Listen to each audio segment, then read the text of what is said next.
Quel est donc l'interdit consistant à se laver pendant Shabbat? A priori, s'il y a bien un peuple dont les règles sur le fait de se laver, de respecter les règles d'hygiène est particulièrement costaud, c'est bien le peuple d'Israël. Même à l'époque où l'eau n'était pas courante, même à l'époque où l'eau n'était pas sur le palier ou dans la maison, il y avait une obligation pour les Juifs, pieux, ceux qui respectaient la halakha, de se laver les mains, le visage, les pieds au moins, tous les jours. Je ne parle pas d'une douche quotidienne. Le principe de la douche quotidienne n'était peut-être pas dans les mœurs de l'époque.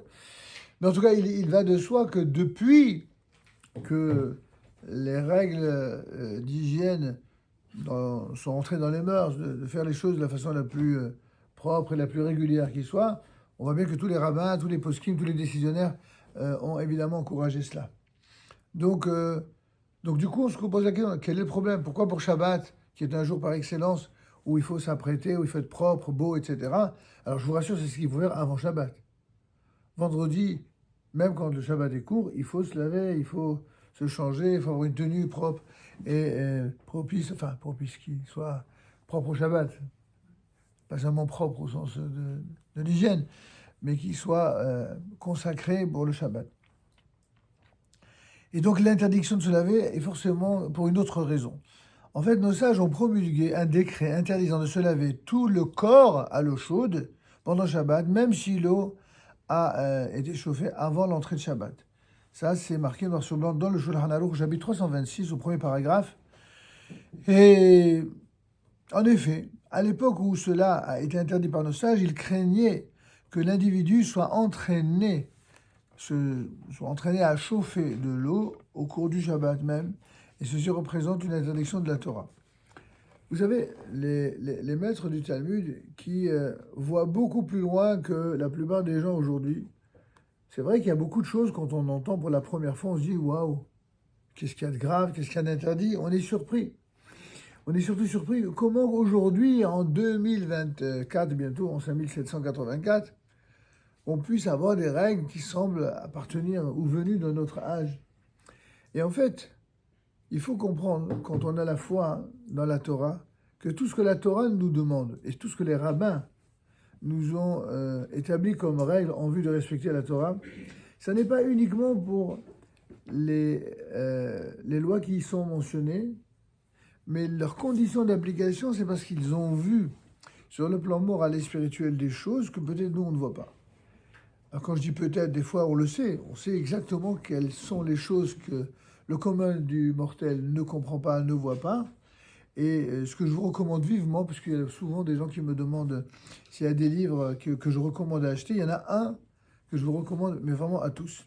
Alors en plus de ce livre merveilleux des fondements du Shabbat ou des fondements de la Kashrut en ce qui concerne le Rav Loria, je recommande un livre qui est un livre à la fois de halakha, de mitzvot, de commentaires sur les commandements de la Torah, qui s'appelle le livre des 613 commandements, ou en hébreu, Sefer HaChinuch. En vérité, il existe au moins 7 ou 8, peut-être 10 versions différentes du livre des commandements selon les auteurs. Vous avez le Sefer HaMitzvot du Rambam, du Ramban, vous avez même avant cela de Rabbi Saadia Gaon, vous avez même du Chafetz Chaim. Il y a beaucoup de grands maîtres qui ont fait un livre où ils ont recensé tous les 113 commandements, chacun avec une originalité au niveau de la présentation. Mais celui qui, à notre humble avis, est certainement le plus original et le plus complet et le plus riche d'enseignements pour des gens qui, comme vous, voulaient apprendre les choses bien, c'est le fameux Sefer HaChinuch, ou traduit en français par le livre de l'éducation, écrit par un certain Rabbeinu Aharon Halevi, de Tolède, qui est un maître du judaïsme d'Espagne, médiéval bien sûr, et parmi les Rishonim. Et l'originalité de ce livre, c'est non seulement de nous rapporter quels sont les commandements de la Torah, mais il ne se limite pas à cela. Il a une présentation pratique. Il nous dit le pourquoi de la mitzvah, son origine dans la Torah, où c'est écrit, ainsi qu'il est écrit, etc. On nous donne l'explication quand c'est écrit dans la Torah elle-même, alors il rapporte ce que dit la Torah. Et quand c'est pas la Torah qui nous le rapporte, mais que c'est par exemple la loi orale, alors il nous dira à sa façon il présentera une explication qui vient toujours corroborer ce qui est écrit dans la loi écrite et dans la loi orale, dont il fait une synthèse merveilleuse. Ça, c'est donc la deuxième chose. La troisième chose, c'est le fait de dire quand s'applique la mitzvah en question.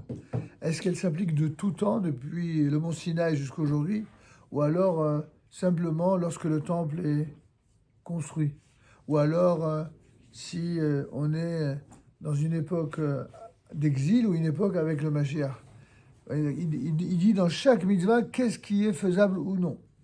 Et il y a évidemment la précision de savoir, enfin, la quatrième chose, si ça concerne les hommes ou les femmes, si ça concerne les Kohanim ou les Lévi'im ou les Israël, si ça concerne les gens mariés ou divorcés, etc. Le roi d'Israël ou un simple sujet. Quand on parle des 613 commandements, voyez-vous, il s'agit des 613 commandements qui sont ce qu'on appelle en hébreu mitzvot klal israéliot. Ce sont les mitzvot qui concernent tout le klal Israël, tous les juifs, tous les juifs. Depuis le don de la Torah au Sinaï jusqu'à notre génération, et qui inclut évidemment tous les prosélytes, tous ceux qui ont décidé, malgré le fait qu'ils soient nés non-juifs, de devenir juifs, qui ont adopté la tradition d'Israël par adhésion à la Torah, par conversion, c'est le terme qui est usité habituellement. En tout cas, cette volonté d'appartenir au peuple entraîne justement l'adhésion mitzvot. Pourquoi? C'est toujours la question que j'aime à soulever, notamment lorsqu'il y a parmi les élèves de nombreuses personnes qui sont en processus de conversion.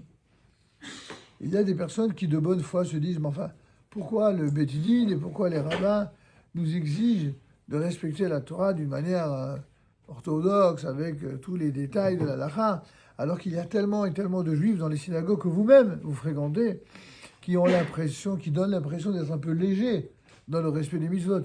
Et même si vous n'avez jamais osé formuler la question, j'imagine que ça a dû vous brûler la langue plus d'une fois. Pourquoi? Donc même si vous ne m'avez pas posé la question, moi je la pose à votre place et j'y réponds. Vous savez, un juif, lorsqu'il est né juif, il peut toujours dire, même si ce ne serait pas très malin de le faire, il peut toujours dire, mais moi je n'ai pas choisi les juifs. Ben oui, il est né juif parce que ses parents sont juifs. Il est né juif parce que soit ses parents sont juifs, soit sa mère elle est juive, au moins. Quelqu'un qui se convertit au judaïsme, il ne pourra jamais dire « moi, je n'ai pas choisi des juifs ». Eh bien oui. Et ça fait une sacrée différence. Quelqu'un qui se convertit au judaïsme, si j'ose m'exprimer respectueusement, personne ne lui a rien demandé. C'est lui qui veut. Peu importe la raison de départ, peu importe la motivation, c'est lui qui veut. Alors si tu veux être juif, il faut que tu saches que tu dois passer par exactement les mêmes étapes par lesquelles sont passés les enfants d'Israël avant de devenir le peuple d'Israël, le peuple fameux choisi par Dieu pour incarner une mission singulière dans l'histoire des hommes. Et cette élection, ce choix divin, passe par l'acceptation des mitzvot de la Torah. Quand Dieu a donné la Torah au Sinaï, il n'a pas donné aux orthos. Si vous croyez ça, ben vous vous trompez. D'ailleurs, il n'a pas donné aux orthos parce que les orthodoxes n'existaient même pas. La notion d'orthodoxie, ce n'est pas une notion juive bichlal. Tous nos défis de trouver dans la Torah une seule référence à l'orthodoxie. Ça n'existe pas. Bon, les libéraux encore moins. Je vous rassure quand même. Ne prenez pas les citations du Rav Zini qu'à moitié. D'accord. Il n'y avait ni orthodoxes ni libéraux. Vous allez me dire qu'au monde de la Torah, il n'y avait pas non plus ni séfarad ni ashkénaz. Je l'attendais, il n'est pas venu, donc je vous le dis. Alors, par contre, il y avait des hommes et des femmes, je vous rassure. Il y avait des gens dont la spiritualité était d'un niveau très élevé et d'autres qui étaient compliqués. Ce qu'on dirait en termes très, très, très modernes, il y avait des racailles. Oui, il y avait aussi des racailles. Et bien les racailles, à l'époque comme aujourd'hui, il leur arrive la même chose. Ils finissent dans les poubelles de l'histoire. Les racailles sont attirés par la boue, ils sont attirés par la haine, ils sont attirés par la discorde. Dieu, il s'en occupe, lui, personnellement. C'est à lui, oui. Lui, il s'en occupe très bien. C'est même, c'est le meilleur pour ça. Mais les autres, c'est pas des racailles. Qu'ils soient juifs ou qu'ils soient pas juifs. Chacun, effectivement, a priori, est libre de choisir la vie qu'il veut mener. mais libre jusqu'à un certain temps. Libre dans la mesure où, lorsque Dieu a créé le monde, il a quand même donné des instructions et au peuple d'Israël et aux nations du monde, qui ne sont pas exactement les mêmes. Pour être une personne non juive qui soit bien, une bonne personne, ben, il n'y a pas tant de mitzvot que ça qui sont demandés, qui sont exigés. Vous allez me dire que 7 mitzvot, c'est déjà pas mal. Oui, d'accord. Bon, à côté de 613, il n'y a pas photo quand même. Hein. Alors, non seulement il y a 613 commandements, ensuite, après, on nous dit que les 613 commandements, c'est entre tous les juifs. Parce qu'il n'y a aucun juif qui peut faire les 613. Aucun. Et pour cause. Puisqu'on l'a déjà dit, rappelez-vous. Il y a des mitzvot qui concernent que le roi d'Israël. Bon, je veux bien que les fèches, ils se prennent tous pour des rois, mais quand même. Ils ne sont pas le roi d'Israël. Le roi d'Israël, il n'y en a qu'un par génération. Ou deux, des fois. Et les hommes et les femmes, ben, chez les juifs, et même chez les non-juifs normaux, les hommes et les femmes, c'est pas la même chose. Donc, il y a des choses qui concernent que les hommes. Eh bien oui. Il y a des choses qui concernent que les femmes. Et puis il y a des choses qui les concernent à tous les deux. Puis d'autres qui concernent effectivement que le Kohen, que le Lévite, etc. Puis il y a des choses qui concernent le juif quand il vit en Israël. Ce qu'on appelle la mitzvot atloyot ba'aretz. Les mitzvot qui sont dépendantes de la terre, au sens agricole du terme, d'Israël. Parce qu'en vérité, toutes les mitzvot dépendent de la terre d'Israël. Toutes les mitzvot ont été données au peuple juif pour que ces mitzvot soient accomplies en Israël.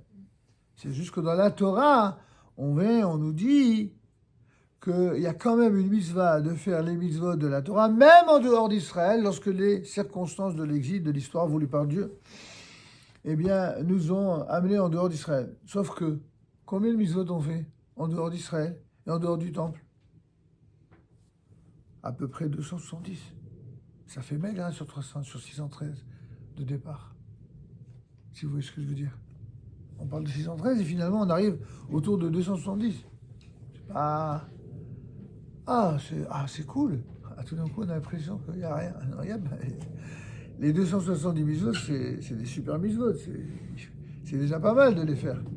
Et en plus de ça, dans ces mitzvot-là, il y en a qu'on va bien faire, il y en a qu'on va pas bien faire, il y en a que elles vont se présenter à nous et d'autres fois, elles se présenteront jamais à nous. A priori, on a l'obligation d'épouser une femme quand on est un homme et d'être épousé par un homme quand on est une femme. Et je suppose que quelqu'un veut se marier absolument et qu'il ne trouve pas. Nous. Voilà une mitzvah qu'il ne va pas accomplir. Est-ce qu'il aura transgressé? Ah, mesdames, je vais vous raconter quelque chose. Et vous oubliez aussi tout ce que je vous dis. Hein. Bon, je vous le dis quand même parce que je suis obligé. En fait, une femme qui a vraiment envie de se marier et qui ne le trouve pas, elle ne transgresse pas. Mais un homme qui a passé un certain âge, qui veut se marier, mais genre il ne trouve pas, parce que c'est difficile, parce que toutes les raisons classiques, chaque jour qui passe, il transgresse la Torah. Voilà encore une différence entre hommes et femmes. Parce qu'un homme qui n'est pas marié, il est foutu. Un homme qui vit sans femme, il est complètement désemparé. Il ne sait plus où il habite. Et il vit sans bonheur, et il vit sans joie, et sans rempart de protection, et sans... Bon, il y a des gens qui ont de l'humour, qui vous disent, ouais, ben enfin, quand il vit sans femme, il vit sans problème aussi. Excusez-moi.